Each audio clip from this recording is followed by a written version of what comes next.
Next question, खाली स्थान है जैसे यहाँ पर बोला रिक्त स्थानों को पूर्ति करें। पहला, सती प्रथा का प्रथम प्रमाण किस अभिलेख से मिलता है, यहाँ पर जैसे दिया है कौन सा अभिलेख, यहाँ डैश लगाना है। फिर विधवा पुनर्विवाह के लिए यहाँ पर डैश ने काफ़ी मेहनत की। दूसरा है भारतीय महिलाओं को विश्वविद्यालय में प्रवेश, यहाँ पर डैश है किस दशक में हुई, किस दशक में हुई। और चौथी है यहाँ पर हमें क्या बोला है कि भोपाल की बेगामों ने लड़कियों की शिक्षा के लिए विद्यालय खोले, कौन से, ठीक है। और 5 नंबर है डैश है फिर रात में दिए की रोशनी लिखना पढ़ना सीख, मतलब कि लिखना पढ़ना सीखा। सो सबसे पहले यहाँ पर देखिए कि सती प्रथा का प्रथम चरण किस अभिलेख में मिला था, तो इसका आंसर हो जाएगा भानुगुप्त के एर्रान में, ठीक है।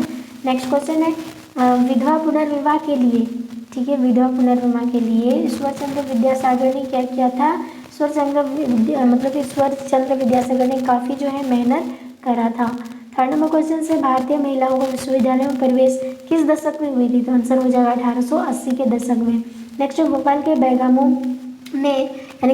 ने क्या किया था, किस लड़कियों की शिक्षा के लिए विद्यालय खोला गया था, तो आंसर हो जाएगा अलीगढ़, ठीक है, अलीगढ़ में। नेक्स्ट है 5 नंबर में डैश है, तो यहाँ पर क्या हो जाएगा राजसुंदरी देवी ने क्या किया, रात में दिए की रोशनी से पढ़ना लिखना जो है सीखी थी, ठीक है, राजसुंदरी देवी, आंसर याद रखेंगे। नेक्स्ट क्वेश्चन है हमारा ये अति लघु प्रश्न उत्तर है जो 3 या 2 मार्क्स का पूछा जाएगा। नेक्स्ट है विलियम वेंटिंग से पहले सती प्रथा पर रोक लगाने के लिए किन लोगों ने प्रयास किया था, तो इससे पहले यानी इनको तो श्रेय मिला था, इससे पहले कौन कौन थे जो इनको ख़त्म करना चाहते थे। सबसे पहले थे मुगल शासक अकबर या पेशवा या फिर यहाँ पर कॉर्नवालिस एवं लॉर्ड हेस्टिंग्स ने भी इन चीज़ों को ख़त्म करने का प्रयास किया था लेकिन ख़त्म नहीं कर पाए। लेकिन लास्ट मोमेंट पर किसने ख़त्म किया सती प्रथा का नियम को, तो आंसर हो जाएगा विलियम, यानी कि विलियम वेंटिंग से पहले सती प्रथा पर रोक लगाने के लिए मुगल शासक अकबर, पेशवा, कॉर्नवालिस एवं लॉर्ड हेस्टिंग ने भी प्रयास किया था लेकिन कुछ नहीं हुआ था, ठीक है।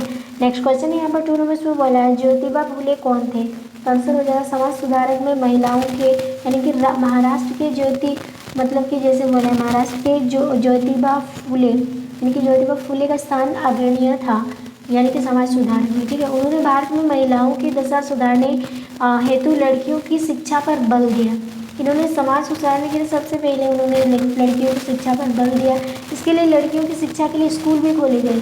महिलाओं को शिक्षा के द्वारा बात के लिए प्रेरित किया कि समाज का विकास बिना लड़की, यानी कि समाज का जो विकास है बिना लड़की को उचित शिक्षा देना संभव ही नहीं है। अगर हम लड़कियों को शिक्षित नहीं बनाएंगे तो समाज जो है वो विकास नहीं होगा। इसीलिए इन्होंने लड़कियों की शिक्षा पर जोर दिया था और वही थी कौन, ज्योतिबा फुले, जो महाराष्ट्र की रहने वाली थी, समाज सुधारक में से पहली स्थान पर आती है। ये आंसर हो जाएगा। सती कौन थी, कौन कहलाते हैं, तो सती किसको कहते हैं, वह विधवा जो अपने पति के मरने के बाद स्वयं को उसकी जलती चिता पर जला दी जाती है, उसे सती कहते हैं। यानी पहले ऐसा नियम था, मान लिया कोई मान लिया किसी की पति जो है कि हस्बैंड मर गए तो उनकी वाइफ को भी जिंदा रहने का कोई हक नहीं दिया जाता था। साथ ही साथ उनकी चिता पर उनको भी जिंदा धकेला जाता था, जला दिया जाता था, तो उसी को सती कहा जाता था। यानी बहुत दयनीय स्थिति थी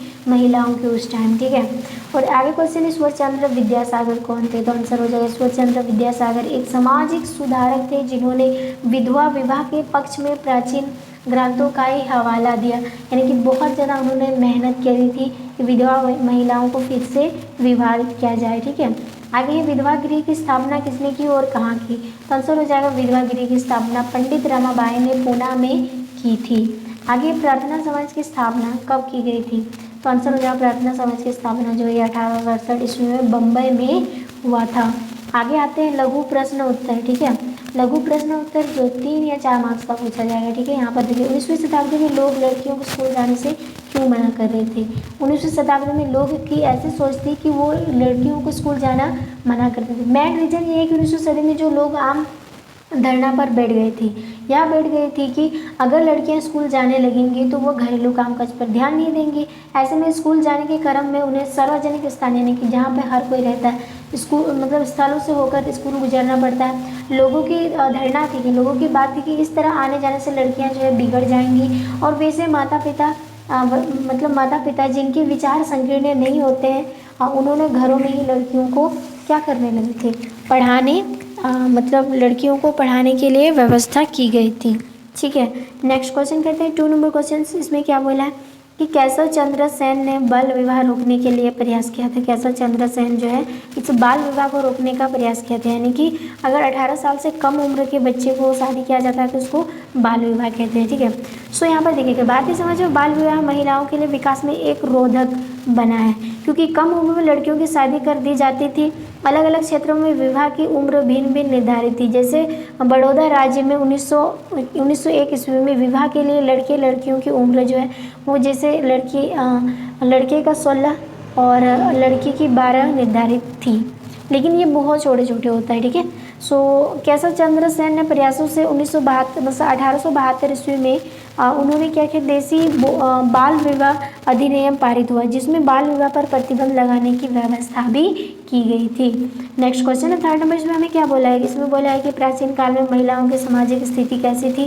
तो आंसर हो जाएगा प्राचीन काल में महिलाओं की सामाजिक स्थिति काफ़ी बेहतर थी। हड़प्पा सभ्यता के काल में समाज मातृसत्तात्मक था। ऋग्वैदिक काल में भी स्त्रियों की स्थिति सम्मानजनक थी। वे अपने पति के साथ यज्ञ कार्यों में सम्मिलित होती थी, दान दिया करती थी। प्रथा यानी कि पर्दा प्रथा का प्रचलन नहीं था। स्त्रियों भी शिक्षा ग्रहण करती थी उस टाइम, लेकिन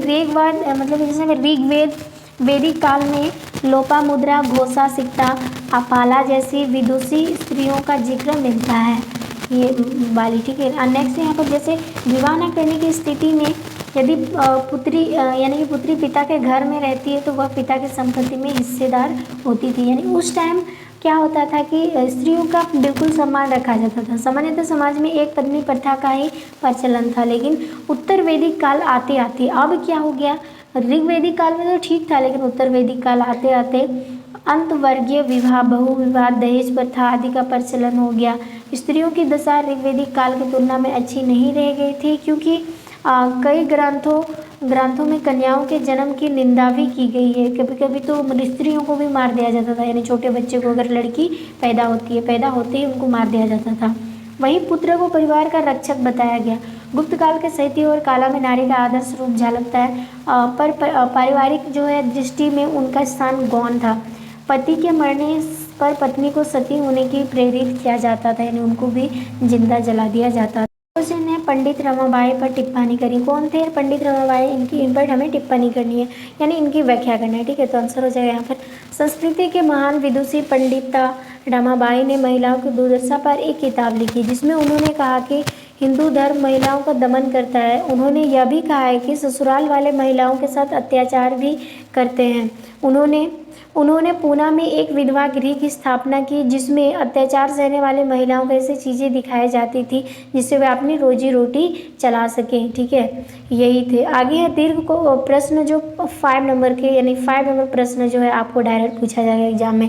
यहाँ पर सती प्रथा पर रोक लगाने के लिए राजा राम मोहन राय ने क्या प्रयास किया था। ठीक है, सो इसका आंसर देखते हैं इन्होंने क्या प्रयास किया था कि राजा राम मोहन राय महिलाओं के लिए ज़्यादा स्वतंत्रता या समानता के पक्षधर थे। राजा राम मोहन राय इस बात से दुखी थे कि वे विधवा औरतों को अपनी ज़िंदगी में भारी कष्टों का सामना तो करना पड़ता था। इसी बात को ध्यान में रखते हुए उन्होंने अमानवीय सती प्रथा के खिलाफ आंदोलन छेड़ दिया। उन्होंने शास्त्रों को सहारा लेकर बताने की कोशिश की कि धर्मशास्त्रों में भी सती प्रथा का विरोध किया गया था, लेकिन अब ऐसा क्यों हो रहा है। ये सब शास्त्र बताने के बावजूद भी उन्होंने स्त्रियों के प्रति मानवता और दया की भावना उभरने का भी प्रयास किया। उन्होंने क्या किया कि इसके लिए उन्होंने व्यक्तिगत स्तर पर कई प्रयास किए। उन्होंने विलियम बेंटिंक को प्रेरित किया कि वह इस प्रथा को दूर करने के लिए अपना पूर्ण समर्थन दे। फिर राजा राम मोहन राय ने एक धर्म सुधारक की अपेक्षा एक समाज सुधारक के रूप में अधिक विख्यात हो गए। नेक्स्ट है इसका विलियम बेंटिंगन ने 1829 ईस्वी में एक कानून बनाकर विधवाओं को जिंदा जलाने पर अपराध घोषित कर दिया गया कि सर्वप्रथम यह कानून बंगाल में प्रेसिडेंसी में लागू हुआ था। सबसे पहले इस नियम को, अगर किसी विधवा पत्नी को उसके साथ जलाया जाता तो ये कानूनन अपराध है। ठीक है, ये घोषित हो चुका था। आगे इसके बाद यानी कि उसके बाद में यह बम्बई और मद्रास में भी लागू किया गया। इस कानून के लागू होने से स्त्रियों की स्थिति में व्यापक सुधार जो है बिल्कुल हुआ। अब आते हैं यहाँ पर जैसे 2nd नंबर 2 में इसमें बोला ईश्वर चंद्र विद्यासागर ने विवाह का समर्थन क्यों किया? उन्होंने स्वयं क्या आदर्श प्रस्तुत किया? दूसरा है ईश्वर चंद्र विद्यासागर ने विधवा विवाह के लिए क्या किया था? यानी दोनों क्वेश्चन इस तरह से पूछा जा सकता है, लेकिन आंसर आपका सेम होनी चाहिए। ठीक है, सो आंसर देखते हैं कि कलकत्ता के संस्कृति कॉलेज में आचार्य ईश्वर चंद्र विद्यासागर ने विधवा पुनर्विवाह के लिए उल्लेखनीय कार्य किया। उन्होंने विधवा विवाह के लिए के पक्ष में प्राचीन ग्रंथों का हवाला देकर समर्थन किया। उन्होंने यह प्रमाणित करने का प्रयास भी किया कि वेदों में विधवा विवाह को मान्यता दी गई है, तो अब क्यों नहीं दिया जा रहा है। ठीक है, उन्होंने विधवा विवाह के समर्थन में हजारों लोगों के हस्ताक्षर युक्त प्रार्थना पत्र गवर्नर जनरल यानी कि लॉर्ड डलहौजी को दिया, लेकिन जिसके फलस्वरूप 1856 ईस्वी में हिंदू विधवा पुनर्विवाह अधिनियम को मान्यता दी गई। फिर देश में कुछ कुंठित मानसिकता के लोगों ने विद्यासागर का विरोध भी किया, उनका सामाजिक बहिष्कार भी दिया था, लेकिन विद्यासागर इन विरोधों से कभी भी विचलित नहीं हुए, क्योंकि उनको एक लक्ष्य प्राप्त करना था कि मैं इस चीज़ों को समाज से ख़त्म करके ही रहूँगा। ठीक है, उन्होंने अपने पुत्र की शादी भी एक विधवा से कर समाज के सामने आदर्श प्रस्तुत किया, यानी अपने खुद के बेटे का शादी जो है विधवा महिलाओं से करा दी थी। उनके बाद यानी कि उनके प्रयासों में फलस्वरूप बंगाल में उस समय काफ़ी विधवा विवाह हुए। विधवा विवाह के पक्ष में चलाया जा रहा आंदोलन भारत के कई भागों में फैल गया और बड़ी संख्या में लोगों का समर्थन भी मिलने लगे। इस तरह उन्होंने ये प्रयास जो उनके प्रयास बिल्कुल सफलता प्राप्त की। ठीक है, सो आपको इस चैप्टर से इतना ही क्वेश्चन जो है पूछने लायक है, इतना ही पूछा जाएगा। अगर वीडियो अच्छे लगे, हेल्पफुल लगे तो चैनल को सब्सक्राइब करना और शेयर करना ना भूलें।